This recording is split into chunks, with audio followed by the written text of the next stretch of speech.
It's Ted, if you haven't figured that out already.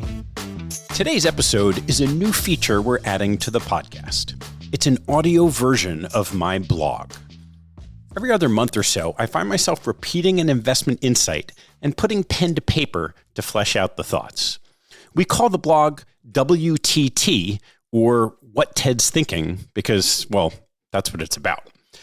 You can see the written version on our website, capitalallocators.com, under the tab Blog. And while you're there, you can sign up for our mailing list to receive it in your inbox. We'll also soon post these blogs on Substack. I've been thinking about frauds recently, which led to the title of this post. It's called You Won't Detect the Next Fraud. So without further ado, here it is.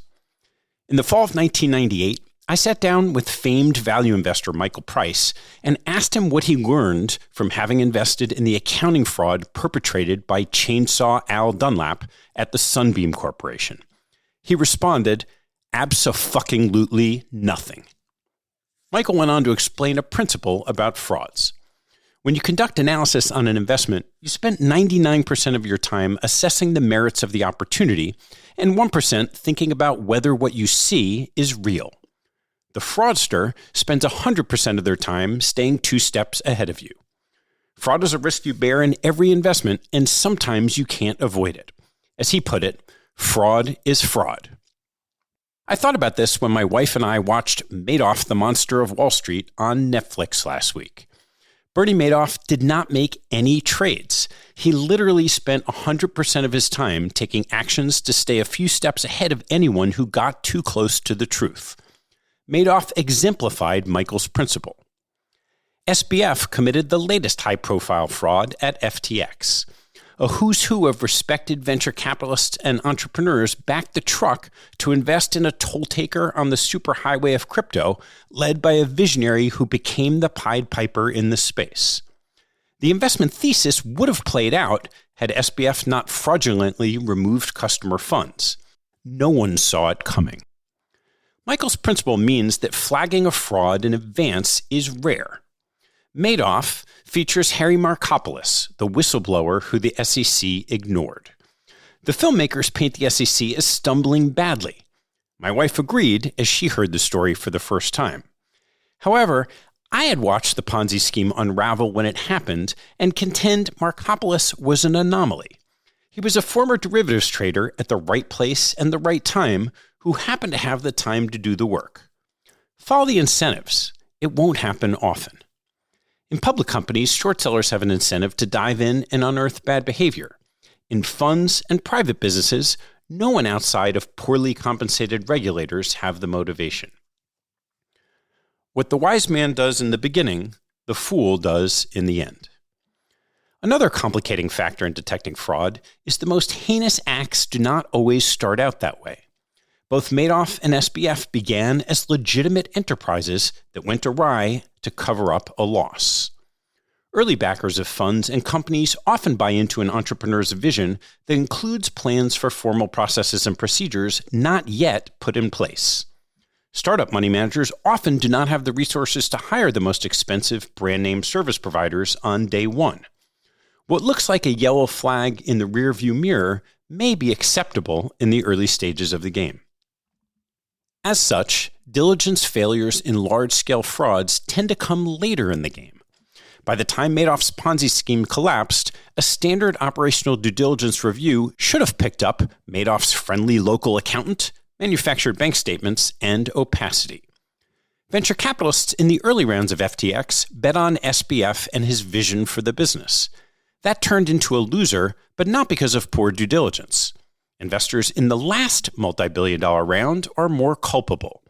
Accurate financial statements and proper governance failed to keep up with FTX's growth trajectory, and later-stage investors should have scrutinized that. Despite the difference in due diligence expectations at different stages, the industry tends to paint inappropriate systemic black marks on diligence processes in the wake of frauds. The Madoff fraud crushed the entire institutional hedge fund of funds industry. As a participant in it, I saw a clear distinction between the lack of professionalism across Madoff's client base and the extreme care and diligence conducted by other fund of funds that passed on or ignored the firm. Similarly, all investors on FTX's cap table found themselves under scrutiny and issuing a mea culpa for their diligence process. Sequoia Capital's highly publicized internal chat messages expressing their excitement about SBF is exactly the type of judgment employed by experienced early-stage VCs. Anthony Scaramucci offers his apology on the Capital Allocators podcast next week for receiving money from SBF. I suspect that most, including Sequoia and Anthony, did not suffer from a faulty diligence process. Fraud is fraud. It's not you. I didn't detect frauds either.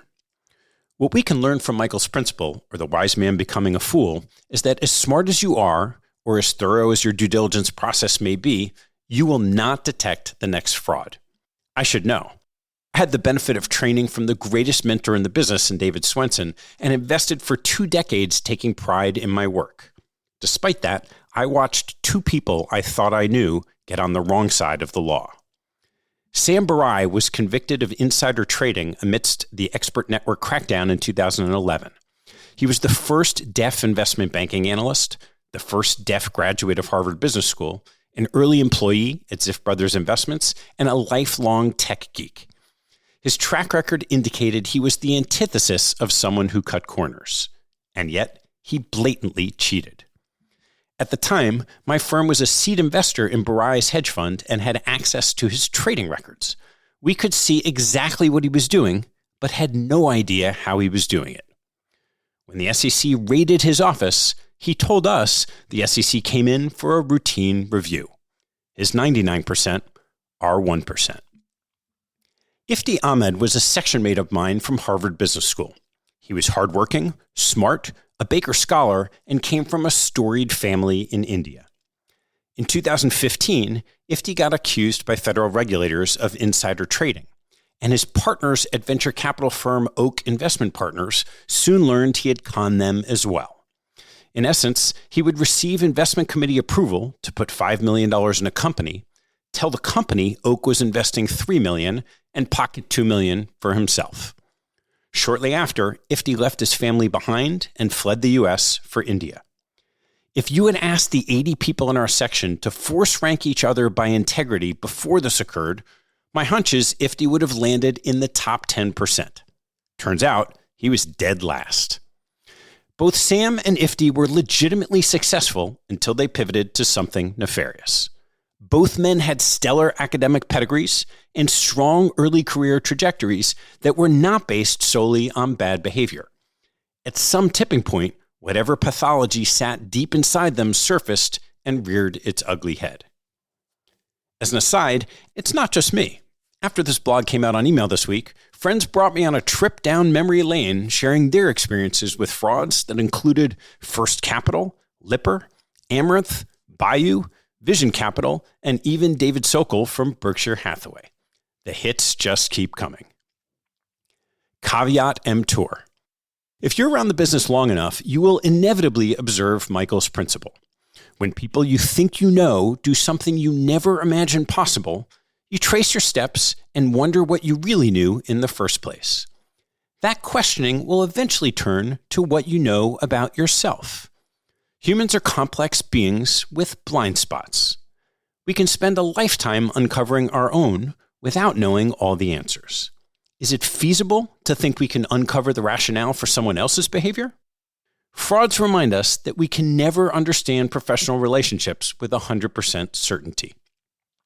Frauds will happen again, and we won't learn much from them.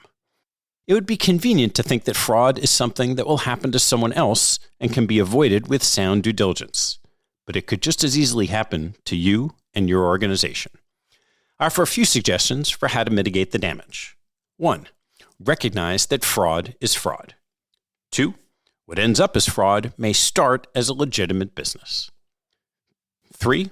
When in doubt, stay out. And 4. Diversify prudently anyway. Of course, you can choose to turn up your dial on fraud detection from 1% to 5%, as tends to happen shortly after the revelation of a big one. That would be a mistake. It will cost you time better spent assessing the relative merits of legitimate investment opportunities, and the 5% probably won't make a difference anyway. Michael Price was right. Focus on what you can control and stop throwing stones at those caught on the wrong side of the left tail. I hope you've enjoyed this audio version of my blog. We'd love your feedback. Send your thoughts to team@capitalallocators.com.